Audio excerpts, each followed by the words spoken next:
I was an unfaithful wife and cheated with a famous soccer player on a forbidden night. My husband took revenge in such a cruel way that even my children rejected me. My name is Carmen. I am 36 years old. I am a university professor of Spanish literature, married for almost 12 years to Ernesto, 39 years old, a civil engineer, a devoted father, and a man I until recently called my safe base. We have two children, Diego, 8 years old, and Mariana, 6.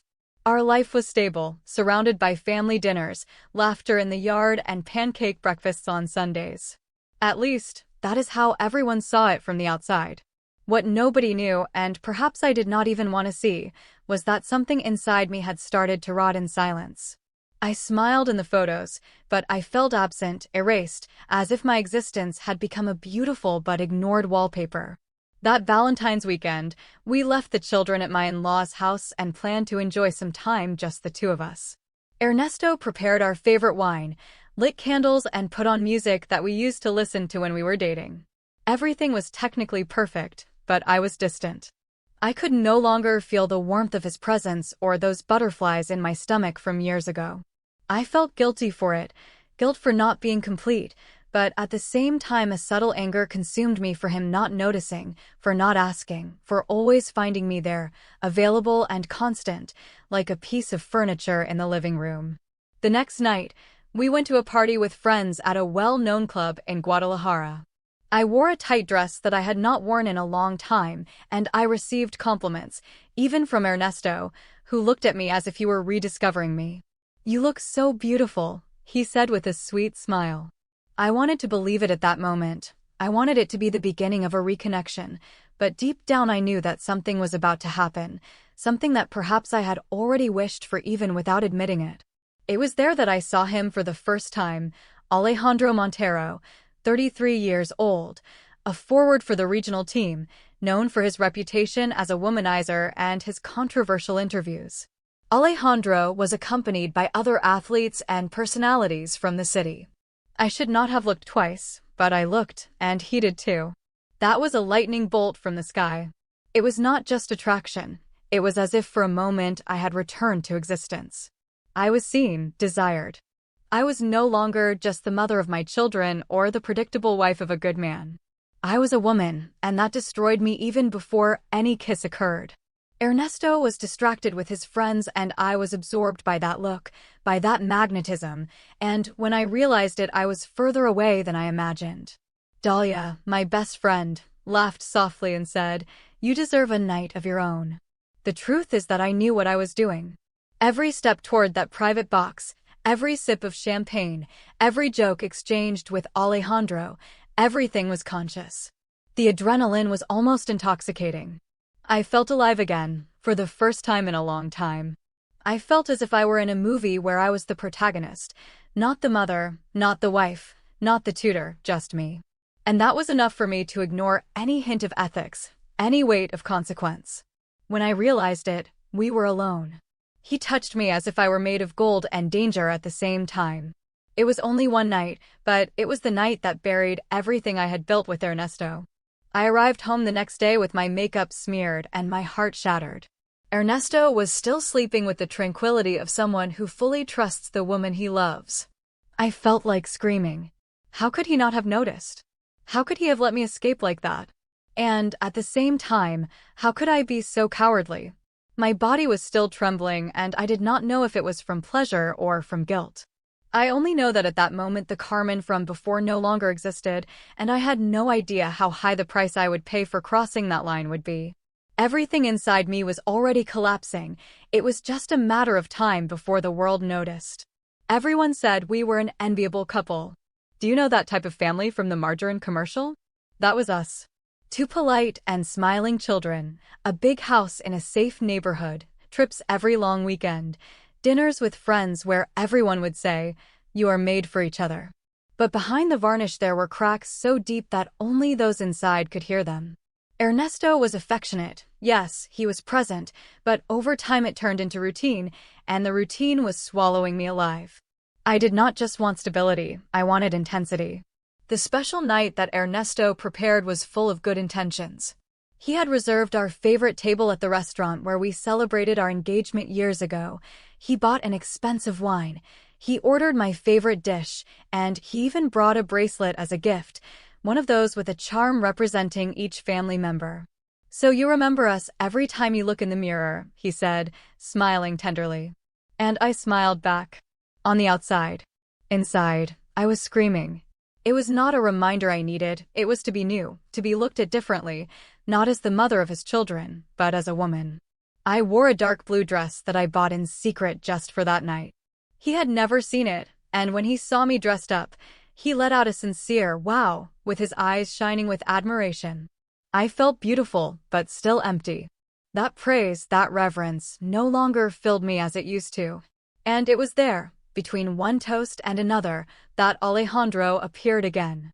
He crossed the room with that air of someone who knows the power he has, and, even with Ernesto holding my hand, it was to Alejandro that my eyes turned. My heart sped up, not out of love, but out of danger.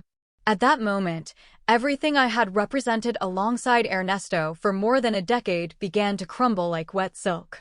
I knew I was cheating, even without touching another body. I betrayed with my gaze, with my imagination, with a thirst for something that would get me out of the golden prison my life had become. Ernesto was by my side, laughing with a couple of friends, while I was sinking into a parallel universe made of desire and guilt. Every second that passed seemed to widen the gap between who I was and who I was pretending to be. Dinner was over, but my internal conflict was just beginning. Ernesto commented on how good it was to go out alone again and that we should do it more often. And I, feeling like the worst kind of person, said that I liked it too. He still looked at me with love, he still believed in us, but I no longer believed. Alejandro did not even speak to me that night. He just looked at me, but that look said everything. It said that I was desirable, that I still had value, that my body was not just a matter of motherhood and routine. It said that someone saw me, and that alone was enough to ignite what was left of my loyalty. We got home and Ernesto wanted to kiss me, but my body dodged him. I used the excuse that I was tired, that the food was heavy. He believed it. He still believed in me. He hugged me, thanked me for the night, and fell asleep quickly.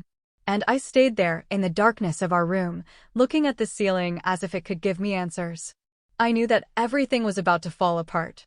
I knew that the perfect marriage was just a beautiful facade held up by old promises and appearances. And, perhaps, I was already determined to end it once and for all, but I still did not know how much it would cost me. The night everything went wrong started like any other, or at least that is what I told myself. We went to the club again, invited by a friendly couple. Ernesto, always willing, accepted immediately. Inside, I was fighting that feeling of euphoria. Alejandro would be there, and even without telling anyone, I knew it. It was as if my body was anticipating it, as if every nerve in me was waiting for that reunion. I dressed more carefully than usual, new heels, hair down, a different perfume. Dahlia noticed. "You're going to cause trouble today," she said, and I just smiled. Alejandro did not take long to appear. When he entered the room, people naturally made way for him. He had that presence that attracts everyone's attention, but it was mine that he was looking for, and he found it. A slight, almost imperceptible nod was enough, and my heart was already pounding in my neck. Ernesto went to greet an acquaintance and I stayed there, at the table, trying to pretend that I was not about to explode inside. It was then that Alejandro approached me and, in a serious and confident tone, he said to me, "Do you dance?" I did not even hesitate. I just got up and, in a matter of seconds, we were in the middle of the dance floor, as if the world around us had fallen silent. It was there, in that narrow space full of loud music, that my life fell apart. His hand on my waist, his warm breath on my neck, his eyes devouring me, it was as if I had been absorbed into another reality. I was no longer a mother, nor a wife, nor a teacher. I was just Carmen, a desired woman, complete and free. And it was so addictive that I forgot everything: Ernesto, the children, my reputation. Dahlia helped me keep Ernesto busy, distracting him with stories, laughter, and more wine. Everything was set up so that I could have that night, and I had it. We danced as if we were alone. His hands explored limits that I no longer wanted to impose, and when he took me to a darker corner, I went. The kiss was inevitable, a kiss full of urgency, as if we both knew it was a crime, but one we had to commit. And that is when Alejandro suggested we leave. "Come with me," he said, as if it were the simplest thing in the world. And I left. Dahlia covered for me. She said I had a migraine. Ernesto believed it. Once again, he believed it. And I disappeared into the night with the man who would make my life a hell. We went to an apartment that he rented, one of those luxurious ones with a view of the city. The night was intense, wild, almost cinematic. I felt alive and guilty at the same time, but at that moment the guilt was a detail. But I did not imagine that Alejandro, perhaps carried away by vanity or perversion, would record everything: videos, photos, intimate poses. I was too drunk to care, too excited to stop him. And that was my downfall, because 2 days later these images would be leaked, and not only would they be leaked, but they would go viral. In less than 24 hours, 500,000 people would see my naked body next to the city's star player. The repercussions were as swift as they were brutal: WhatsApp groups, gossip pages, breaking news. Alejandro Montero and the mysterious woman. It did not take them long to identify me. My face, my name, my profession. The comments, the memes, the judgments began. I became a national problem. My inbox turned into a sewer of insults. And all this before Ernesto found out officially, because he found out like everyone else, through the internet. I did not even have time to prepare myself. I only realized that my life had been taken from me when I saw that my name was a trending topic, and I had no idea of the hell that was about to begin. The way Ernesto found out about everything was as dirty as it was cruel. Alejandro, perhaps wanting to show off or simply for the pleasure of chaos, took my cell phone while I was still sleeping next to him and sent explicit photos to my own number. Not satisfied, he tagged my name in the images with suggestive emojis and even had the audacity to include phrases like, "the best night of my life with the good guy's wife." I do not know if he did it out of arrogance or pure sadism, but that is how Ernesto got access to the evidence. And instead of confronting me in private, he chose something much worse. He set out to destroy me publicly. In less than an hour, the images were in the stories of my own profile. Yes, he used my password, which of course he knew, and he posted everything with a message that still echoes in my mind. This is the woman I loved for 12 years. I traded everything for this. And the worst part, he tagged Alejandro's profile. The notifications exploded in a matter of minutes.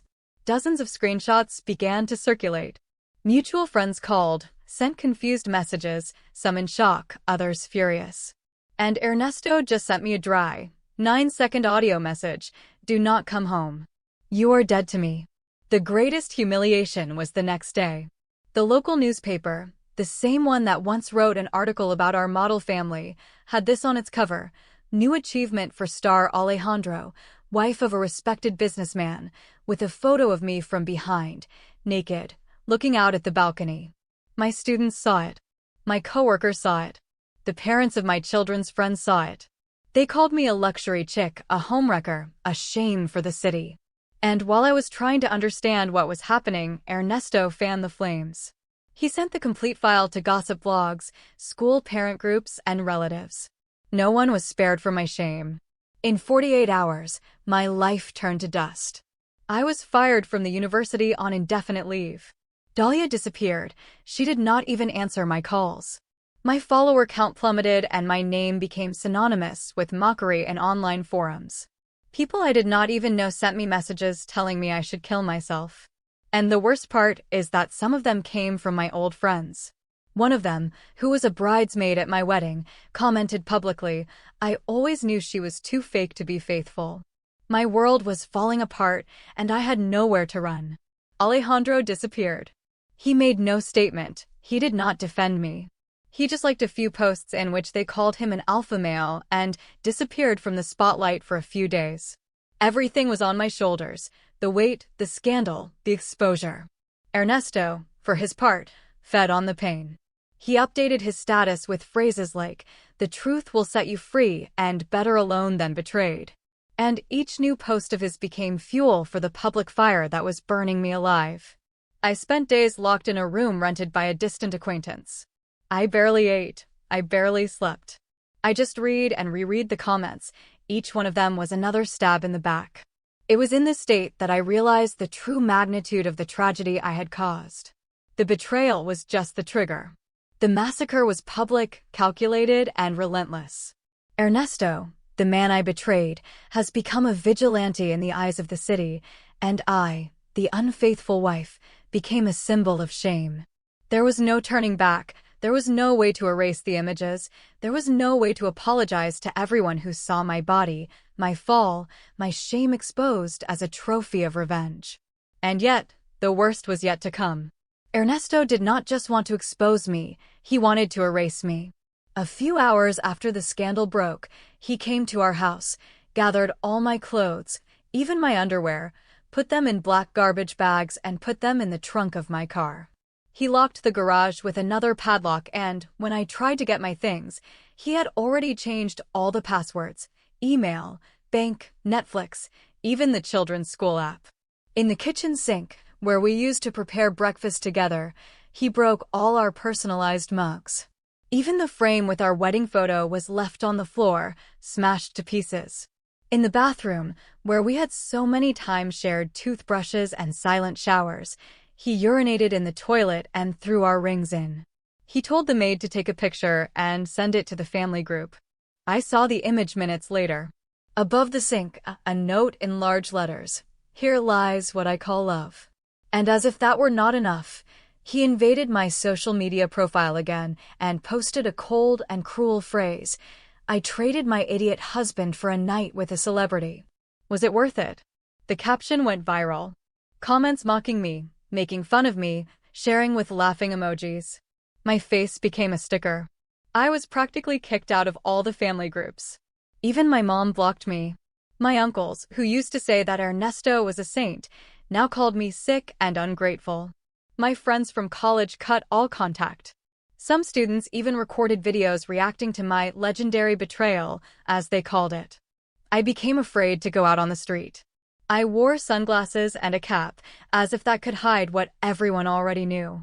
The look in people's eyes was a silent judgment, and each one of them pushed me closer to the bottom. I tried to talk to Ernesto via message. I only received audios of silence or laughter. Once he wrote, "You have dug your grave, now enjoy it." I felt so alone that I started to drink. First a glass, then a bottle. On the third day, I mixed tequila with tranquilizers. It was not exactly a suicide plan, but it was not a cry for help either. I just wanted to sleep, to turn off the noise, to stop the avalanche of shame. It was the doorman of the building where I was staying who found me lying on the bathroom floor with the empty medicine bottle and an overturned bottle. I woke up hours later in a hospital. They had me tied down with an .4 in my arm and with a bitter taste of activated charcoal in my mouth.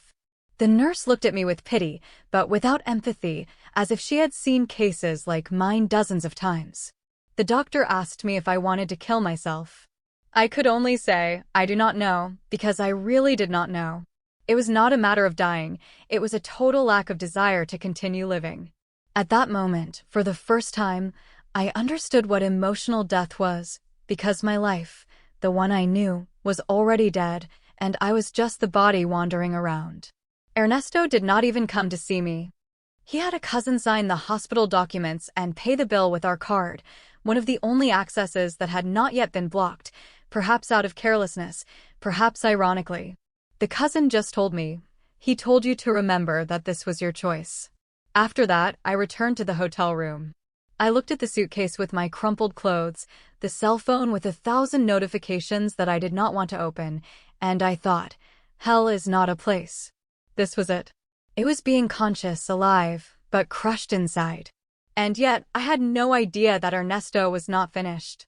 Hell had even more levels. Nothing hurts more than his silence.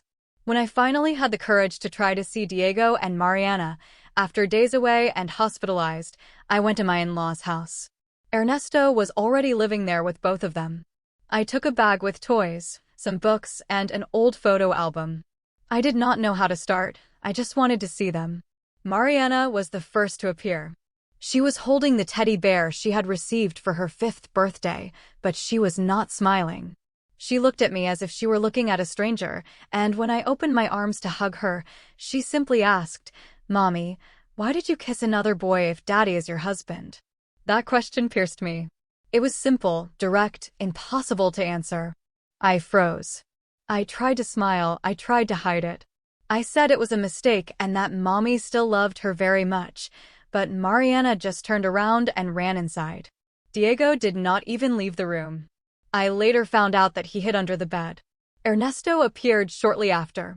He did not scream, he did not curse me. He just looked at me with that empty and cold look that said everything without needing words. "You have done enough. Go." That is all he said.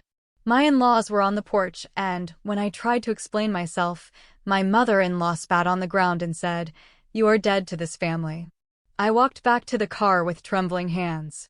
I could not even take the toys out of the bag. I just stood there, looking at the closed door, trying to understand how it had all happened. Until that moment they were my children, my blood, my purest memories, and now they rejected me as if I were a monster. I contacted a child therapist I know, who told me that the children were absorbing the trauma. Mariana cried when she saw a picture of me. Diego refused to talk about me. They were afraid of me. I became the nightmare of my own house. And this, no one prepared me to feel. I started sending videos, letters, loving messages. None of them got a response. Ernesto sent a single, dry, formal message with a printout of a provisional court document granting him full custody until a new hearing. He added, "You will only see them both under court supervision and if they so wish."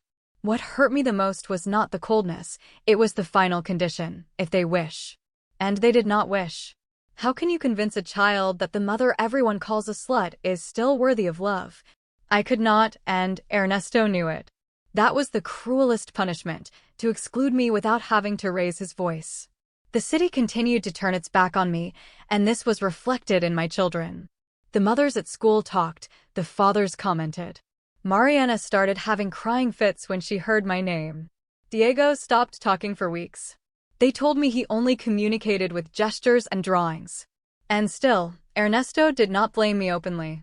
He simply let the silence do the work, and, ironically, it hurt much more, because I could not even scream for justice, I could not even cry in public. I could only accept, because everyone had already chosen a side, and it was not mine. Sometimes I dreamed that they hugged me, that they laughed with me like before, and I woke up with a wet face. I had lost my dignity, my name, my profession, but losing my children, that was what really killed me. The pain of being rejected by the one you carried in your womb, to whom you dedicated nights of insomnia and bedtime stories, is a pain that has no name. I was no longer a mother, I was a distorted memory, a warning of what not to be. And deep down, a part of me knew that this punishment was not just from Ernesto, it was from life. And it was not over yet. Just when I thought things could not get worse, Ernesto proved that he still had cards to play. He hired a lawyer named Laura Mendoza, 42 years old, who is known in Guadalajara for being relentless in family cases. She was the type who did not blink, who analyzed every detail with surgical coldness. I knew her by name, and when I saw her signature on the first official communication I received, my legs trembled. Laura was ordered not only to handle the divorce with the greatest possible rigor, but also to sue Alejandro and his managers for violation of family privacy, moral damages, and undue exposure of minors. The press was still hungry. Headlines like, "The lover of a soccer star still fights to see her children," or "A teacher's betrayal becomes a court case," were published on websites, radio stations, and gossip columns. And I just wanted silence, but I did not get it. Laura leaked to the media selective documents that showed that Ernesto had rejected million-dollar deals so as not to move the case forward. Alejandro, for his part, tried to control the damage with money and image consulting.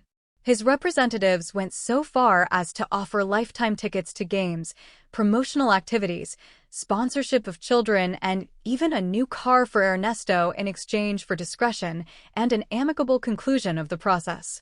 Ernesto rejected it all with contempt. He publicly said in a brief interview that a father's honor is not for sale. This phrase became a meme, a t-shirt, a slogan in motivational videos. He became the symbol of the betrayed man who reacts with class and a firm fist. Meanwhile, I was portrayed as the destroyer of my own family. My name became a verb among teenagers.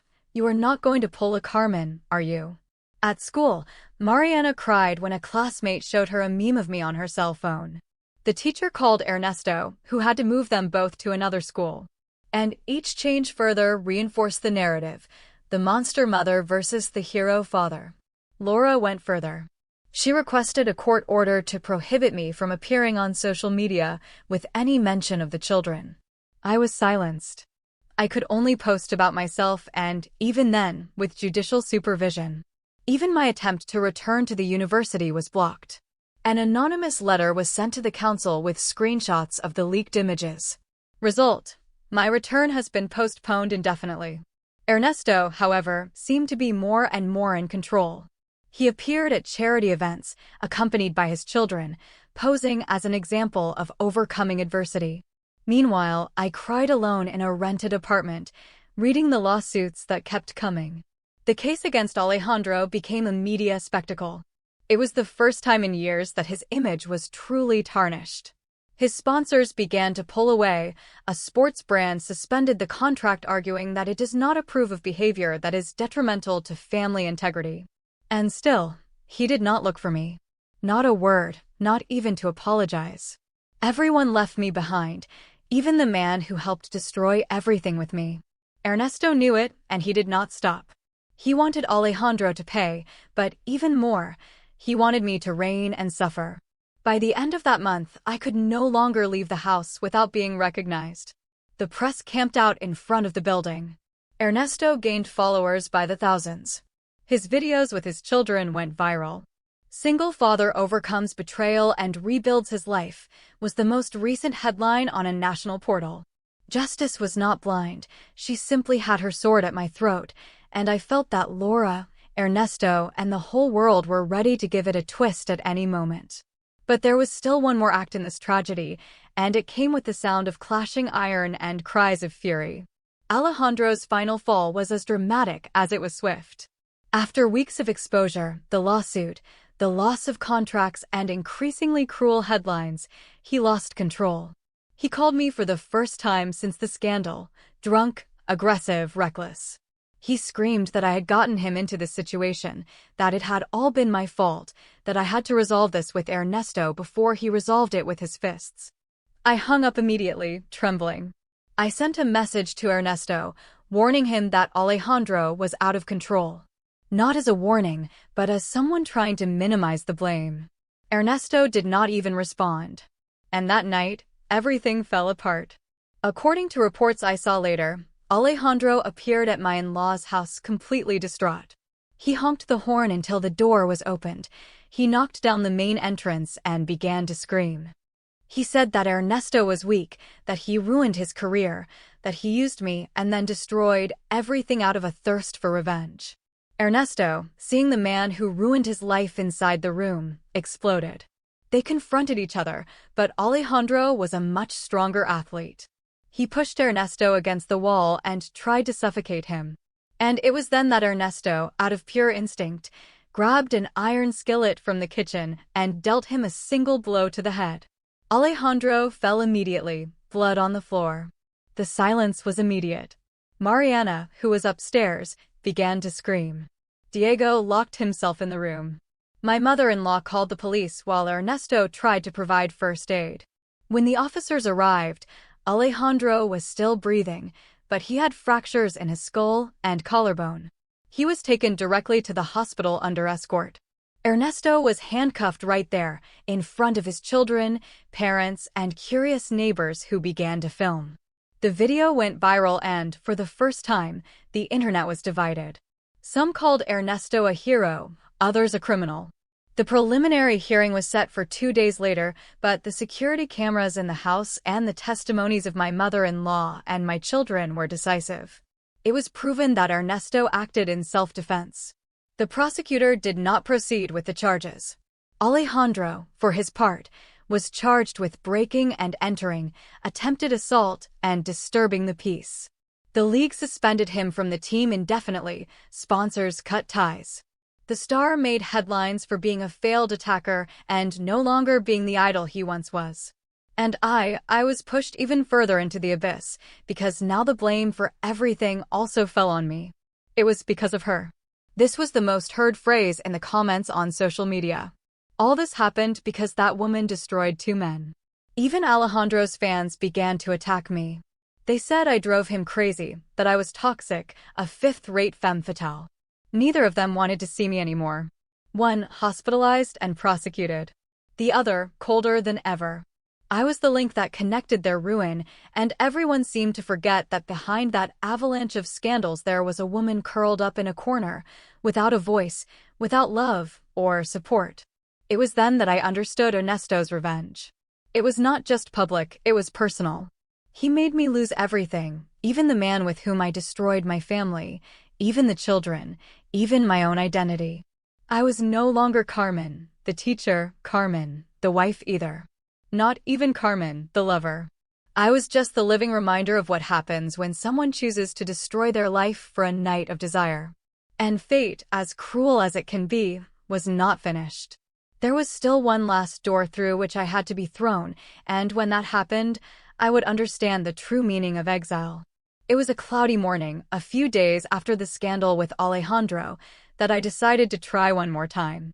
I needed to see my children, even if it was just for 5 minutes, even if it was the last time. I dressed in what little clean clothes I had left. I tied my hair back and put on a soft lipstick, as if that could hide the deep sadness in my eyes. I took a book for each of them. Diego and Mariana will like it, I thought. It was the least I could do. I arrived at my in-laws' house and rang the doorbell with a heavy heart. I expected anything, I just did not expect what came. It was Mariana who appeared first, accompanied by her grandmother. When she saw me, her expression changed completely. She squeezed her grandmother's hand tightly and said, in a low but disgusted tone, "I do not want to see that disgusting woman." Those words, spoken by a 6-year-old child, shattered me inside. My mother-in-law let out a sigh of contempt, stepped forward and spoke, as if she had already rehearsed her speech. "You are dead to this family. The children you gave birth to no longer have a mother. Go away before I call the police." I was paralyzed. I squeezed the books tightly, but my legs were trembling and, before I could say anything, the door slammed in my face. I tried to insist. I rang again. Ernesto appeared. His face was tired, unshaven, and his eyes were as hard as ice. He did not shout. He simply looked at me with a calmness that was more cutting than any insult. "You are no longer my wife, you are a traitor." And then he pointed to the street, as if I were an intruder, an invader. I stayed there, watching the door close for the last time. The books slipped from my hands. I sat on the curb, the same one where I played with Diego on his bike, where I took pictures of Mariana running with soap bubbles. Now it was just the place where I was discarded. I stood there for hours. No one came to help me, no neighbor looked me in the eyes. The windows were closed, the curtains moved subtly. Everyone was watching, but no one had the courage to face a destroyed woman. Finally, I got up. I walked to the car, aimlessly, with empty hands, without children, without a home, without anything. The ultimate humiliation was not to be betrayed by love, it was to be erased even by the ties of blood. Mariana, who used to call me mommy, now said I was disgusting. Diego, who used to sleep with me when he had nightmares, now hid for fear of my name. I returned to my apartment as if I were returning to a tomb. I looked at the old photos on my phone and began to delete them one by one. I could not bear to see those faces looking at me. Every image was a stab. I had already hit rock bottom. The only thing left now was the echo. Friends, none. Family, far away. Social network, a battlefield. Even my own mother said she needed time to understand what I had become. The truth is that no one forgives a woman who destroys the myth of the good wife and the perfect mother. I broke the silent pact and was exiled, without the right to a fair trial. There was nowhere else to go, not even inside myself. The only thing I had left was to cry, and it no longer came with force. It was dry, hoarse, and suffering. Sometimes I dreamed that it was all just a nightmare, that I would wake up and Ernesto would be by my side, calling me for a coffee. But then my phone would vibrate with another hateful comment, another reminder of the past I had destroyed. I was no one anymore. I was just what was left after the storm. And, strangely, I knew that no one would ever see me the same way again. Not even myself.